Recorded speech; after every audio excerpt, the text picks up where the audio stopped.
O Brasil já ultrapassou os 100 mil mortos pela Covid-19. Do início da pandemia até agora foram registrados mais de 3 milhões de infectados. O país é um dos epicentros da doença no mundo. Essa triste marca foi destaque na imprensa mundial. 100 mil mortos no Brasil, nenhuma palavra de Bolsonaro. Foi título de uma matéria da agência France Press. Na realidade, o presidente disse algumas palavras, que era preciso tocar a vida e buscar uma maneira de se safar desse problema, e parabenizou o Palmeiras pela conquista do campeonato estadual. Se de um lado o presidente da República tenta naturalizar essas mortes, de outro existem os cientistas, os pesquisadores, os profissionais da saúde comprometidos com a defesa da vida. Com a Lúcia Souto, médica sanitarista, presidenta do Centro Brasileiro de Estudos da Saúde, o SEBS, e pesquisadora da Fiocruz. Oi, Lúcia, como vai? Diante dessa catástrofe, não vamos nada bem, não é isso? Não, Marilu, nós estamos numa situação realmente degradante. É um absurdo e é inadmissível o que o Brasil está vivendo hoje. Essa marca das 100 mil mortes, e que logo estaremos, se tudo continuar desse jeito, na marca de 200 mil e assim vai. Só que nós achamos que é possível mudar os rumos dessa catástrofe sanitária. Não é preciso o Brasil sofrer, famílias inteiras sofrendo, perdendo seus entes queridos, companheiros de trabalho, amigas e amigos. É um desastre o que está acontecendo. E fica pior ainda quando a gente percebe essa tentativa de naturalizar. Entendeu? Achar que é normal, que nós podemos conviver com isso. Não. Nós não podemos conviver com esse tipo de comportamento do presidente da República, que não tem a menor empatia com a população, a menor solidariedade com a população, e chega a ser um deboche, né? Uma afronta à nossa sociedade, e por isso é que nós, entidades da saúde coletiva do Brasil, o SEBS, que é o Centro Brasileiro de Estudos da Saúde, a Associação Brasileira de Saúde Coletiva, a Sociedade Brasileira de Bioética, a Rede Unida, Conselho Nacional de Saúde e várias outras entidades, nos unimos e redigimos um documento para apresentar à sociedade, porque nós achamos que essa lacuna de uma autoridade sanitária, de uma autoridade a nível da presidência da República, está comprometendo e matando vidas de brasileiras e brasileiros. São mortes que poderiam ter sido evitadas. Isso é que é importante dizer. Nós não precisamos continuar percorrendo esse caminho trágico que a sociedade brasileira está percorrendo. Então, nós queremos apresentar esse documento, que é um plano de enfrentamento, já apresentamos tanto ao Congresso quanto às entidades da sociedade civil, ao Conselho Estadual de Secretários Estaduais de Saúde, que inclusive se apropriou do documento para si. O presidente hoje é o Carlos Lula, secretário estadual de saúde do Maranhão. Então, nós estamos percorrendo também um caminho para dizer: podemos mudar. O rumo não precisa ser esse. Há ainda tempo para salvar vidas de pessoas, de milhares de brasileiros. Não é possível continuar assim. Então, Marilu, nós achamos, primeiro, que esse plano ele pode ajudar o Brasil. Lúcia, desculpa só interromper, mas se há tempo de corrigir esse rumo catastrófico, de que maneira? Você citou aí exatamente um secretário, né? Vocês estão trabalhando com os secretários de saúde. Seria uma maneira, uma condução paralela? Quer dizer, a coordenação do presidente, do Ministério da Saúde, estaria envolvido ou não? Como é que seria essa correção desse rumo? Olha, quando nós apresentamos o plano, num primeiro momento, às três esferas de governo que administra o SUS, porque o SUS é tripartite, né? Tem o governo federal, os governos estaduais e os governos municipais. Então, é importante que haja essa coordenação nacional. E essa coordenação nacional, ela é insubstituível. O governo federal tem que assumir a sua responsabilidade. Essa responsabilidade lhe cabe, e ele tem que assumir essa responsabilidade. Nessa reunião, haviam 3 representações do Ministério da Saúde, além do CONAS, que é o Conselho Nacional de Secretários Estaduais de Saúde. Nós apresentamos o plano, os 3 representantes, que eram da Secretaria Executiva do Ministério, da Atenção Primária e da área de Ciência e Tecnologia do Ministério da Saúde, nos informaram que estariam estudando o plano. Mas, para nós, é fundamental que eles assumam um plano de enfrentamento da Covid.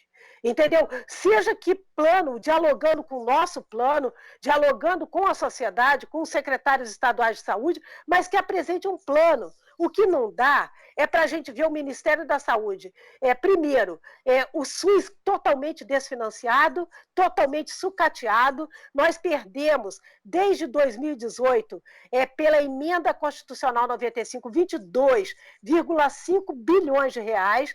Agora, no contexto da emergência sanitária, foi aprovado um orçamento emergencial no Congresso, que teve um aporte novo para o SUS de 39 bilhões de reais. Desses, 2/3 estavam parados até uma semana atrás. Quer dizer, só 1/3 tinha sido destinado. E agora nós queremos, e mesmo agora que mudou um pouco, mas foi movimentado esse orçamento, mas de qualquer maneira não, há uma confusão danada. Não há clareza com relação para onde vai esses recursos, quais são os critérios, enfim. Tem que haver uma participação nossa da sociedade. Nós estamos demandando isso, que seja reativado um órgão que foi criado em janeiro, chamado Centro de Operações de Emergência. O Conselho Nacional de Saúde e nossas entidades estão reivindicando que essas entidades científicas e o Conselho Nacional de Saúde integrem esse Conselho Operacional de Emergências, para a gente poder corrigir esse rumo e fazer esse plano, financiando adequadamente o SUS, articulando as 3 esferas de governo, para que realmente a gente possa reverter essa situação inadmissível. O que não dá é para continuar desse jeito e se conformar de que é assim mesmo que as coisas têm que ocorrer. Não, elas não precisam ser assim. E vários países do mundo estão mostrando que não precisa ser assim, que estão com mortes muito baixas, que estão já com uma condição de fazer uma flexibilização segura, como é o caso da Nova Zelândia, como é o caso da Coreia do Sul, como é o caso da própria Alemanha, como é o caso do Uruguai, como é o caso da Argentina, como é o caso de Cuba, da China, enfim. Experiências no mundo não faltam, que mostram que há caminhos muito objetivos. E a população brasileira, eu acho que outro ponto importante que a gente está ressaltando é essa questão da comunicação. A gente tem que organizar rede de atenção para valer, contratar profissionais para valer, pagar. Tem muitos lugares, como é o caso, por exemplo, do Rio de Janeiro, que os profissionais de saúde não estão recebendo salários. Isso é uma coisa inadmissível. Então, tem que haver... No caso da cidade do Rio de Janeiro, tem 2 meses que muitos profissionais não estão recebendo, seja na cidade, seja em Duque de Caxias. Quer dizer, isso são alguns exemplos. Isso não é possível. Isso é intolerável. Quer dizer, o Brasil tem todas as condições de colocar os recursos que o SUS precisa. Vamos acabar com essa balela, entendeu? De orçamento fiscal, de teto. Isso aí não existe. O Brasil pode imprimir dinheiro, o Brasil pode destinar os recursos necessários para salvar vidas e proteger a vida da nossa população. Isso é uma balela. Outro ponto é a questão da comunicação. Nós não podemos ter essa comunicação completamente confusa e prejudicial à população. Um presidente que receita medicamentos, isso não dá. Não é correto isso. Isso não é possível, um presidente receitar medicamento que não está comprovado, e, ao contrário, todos os estudos feitos no mundo, no CDC, que é o Centro de Controle de Doenças americano, o FDA, entendeu? Universidades na Europa inteira, quer dizer, não há estudo, a Organização Mundial da Saúde, que comprove o uso da cloroquina como eficaz para o coronavírus. Ao mesmo tempo, um remédio, a ivermectina, quer dizer, isso cria uma confusão na cabeça das pessoas. As pessoas não sabem o que fazem. Então, isso poderia ser corrigido com uma comunicação clara, democrática, para que todo mundo, como em outros países está acontecendo, possa se organizar enquanto sociedade para enfrentarmos em conjunto esse adversário nosso no momento, que é o coronavírus. Quer dizer, a Organização Mundial da Saúde, a imprensa mundial, estão dizendo, no Brasil, quem está no comando é o vírus. Gente, isso é uma coisa muito séria, muito grave. Gravíssimo. E, inclusive, você falou que os profissionais, enfim, aí no estado do Rio de Janeiro, algumas cidades, os profissionais não recebem há 2 meses. Então, você já deu o exemplo, né? Quer dizer, tínhamos 39 bilhões de reais para serem utilizados, foram utilizados apenas 11,4 bilhões. Esse dinheiro não podia servir para justamente pagar o salário dessas pessoas. E como fica a situação desses profissionais que já estão sob pressão, estão trabalhando acima do que eles já estavam trabalhando e sem receber, quer dizer, o estado psicológico também desses profissionais fica abalado e a saúde também, né? Com certeza, isso é uma coisa até exemplar, né? Como é que a gente pode ter chegado a esse ponto? E esses recursos que estão parados, com certeza, poderiam também estar servindo para assegurar, entendeu? Porque seriam transferidos para estados e municípios. Por exemplo, o combate à pandemia, ele tem estratégias que precisam ser organizadas. Rastreamento, que seria com a testagem, os profissionais bem pagos para poder fazer aquilo que a gente chama a vigilância ativa dos casos. Nós irmos ao encontro desses casos, identificar, isolar quando for o caso da pessoa estar realmente doente. Quer dizer, você fazer um isolamento que possa, na verdade, até na própria comunidade, você ter espaços quando a gente vê que nas periferias as pessoas estão submetidas, e isso ficou muito evidente, não aconteceu por conta da pandemia, mas as desigualdades ficaram visíveis. Quer dizer, ficaram muito visíveis. Então, mas tem jeito, tem municípios no Brasil que estão oferecendo hotéis, que estão organizando nas próprias favelas e nas comunidades de favelas espaços para esse isolamento ser feito. Então, quer dizer, essa vigilância em saúde, com agentes comunitários de saúde atuando, é um a mais que o Brasil tem e que não está usando. Que não está usando. Essa é uma estratégia que precisa ser implementada. Quer dizer, e, ao mesmo tempo, essa coisa da proteção social radical. Quer dizer, o mundo inteiro, e nós estamos aqui com essa renda emergencial, né, que provavelmente poderá ser postergada até o final do ano, para nós, a renda básica de cidadania ela tem que ser para sempre. Porque nós temos que aprender lições com a Covid. E quais são essas lições? O mundo não pode se organizar dessa maneira. Essa forma de desenvolvimento, ela é danosa a nós, seres humanos, ao meio ambiente. Nós somos parte de um ecossistema. Nós sabemos que pandemias como essa da Covid-19 vieram por conta de um desequilíbrio do ecossistema. E esse desequilíbrio, se não for corrigido, com novas formas da gente estar no mundo, novas formas de nos relacionarmos, a gente tem, Marilu, direito de ser feliz, entendeu? De nos organizarmos de uma outra maneira. E isso é possível, completamente possível. Desenvolver outro tipo de agroecologia, quer dizer, uma alimentação saudável, fazer outra forma da gente se organizar no mundo de uma forma mais cooperativa, mais comunitária. O que faliu nesse momento que a gente vê da pandemia, e não é só no Brasil, mas no Brasil é um exemplo muito escrachado disso, é essa forma e esse modelo de desenvolvimento, onde 3 bilionários têm direito a concentrar a riqueza do planeta e, no caso do Brasil, essa desigualdade abissal. Quer dizer, nós estamos aqui mostrando essa coisa que, teoricamente, se diz que o Brasil tem uma matriz da escravidão e que nós não rompemos ainda.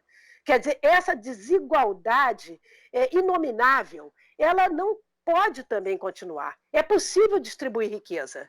É possível distribuir conhecimento, é possível distribuir amor, solidariedade entre as pessoas. E isso que a gente tem que aprender com esse momento tão triste que nós estamos vivendo nas sociedades humanas e, no caso da brasileira, um exemplo negativo destacado no mundo inteiro.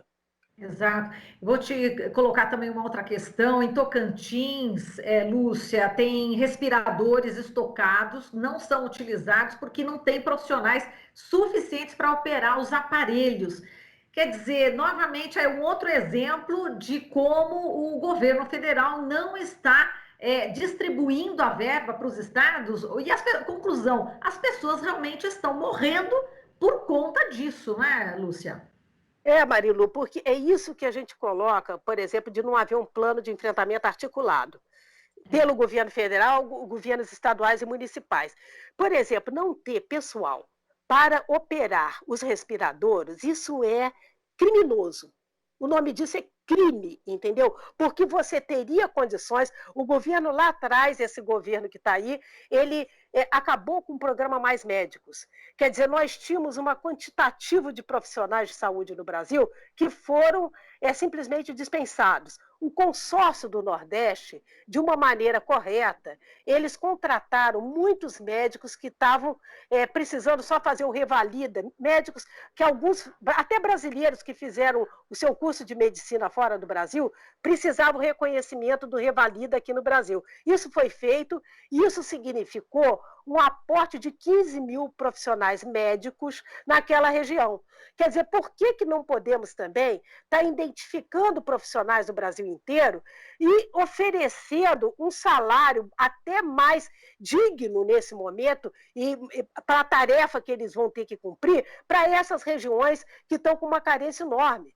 Foi criada uma Força Nacional de Saúde que está aí imobilizada, que não faz nada. Quer dizer, seria o momento de você, com uma articulação, sabendo quais são as estratégias que a gente tem que desenvolver, está identificando e mapeando onde estão os maiores problemas, que tipo de problema. Por exemplo, além dos profissionais, essa coisa dos respiradores e dos equipamentos de proteção individual também revelam algo que não precisamos viver.